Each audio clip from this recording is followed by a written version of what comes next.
Years ago, my son signed up to be on a mountain bike racing team, which I was so excited because I loved doing that. And I hadn't done it in 10 years, but I was just so excited.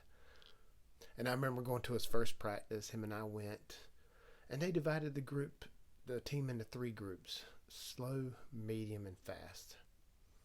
And I knew that I wasn't in the fast group, so I jumped in the medium group. And what I didn't think about was it's been 10 years since I rode a bike, and I was about 40 pounds overweight. So we hit this trail, and instantly I started dying.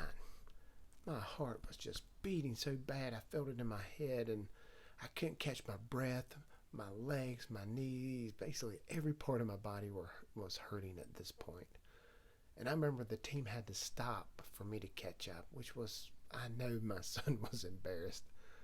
And then as soon as I got there, they said it was okay, and I could barely talk. I was so winded. And they took off again. And I struggled through the trail again, and they waited for me again. And then I slowed the group so fast, slowed them down so much that the slow group caught up with us. And I jumped into the slow group. And I got to the back of the line, and the slow group, they probably 10 or 15 years older than I was. And I couldn't even keep up with them.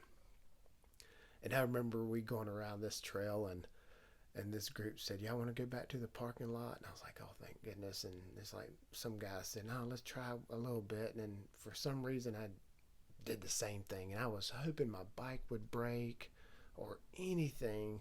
I was almost at the point I wanted to fake a fall just so I could get off the trail. And when I got back to my car and I started loading the bike up, I told myself, I said, "I'll never do this again." But as I was thinking that, I looked over and I saw kids on the playground. And for that one moment, I envisioned myself playing with my grandkids on that playground. And I made a decision that day that I wanted to play with my grandkids, and I had to do something about it. And that became my why. My why was to play with my grandkids when I get grandkids.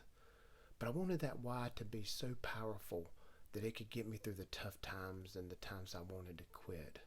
Because I knew that my goal cannot be, or my why cannot be about the weight loss or the diet. It had to be stronger than that. So I made the decision on my why, and that vision has gotten me through where I've lost the weight. I'm good healthy wise. I can ride my mountain bike now and not be at the very end.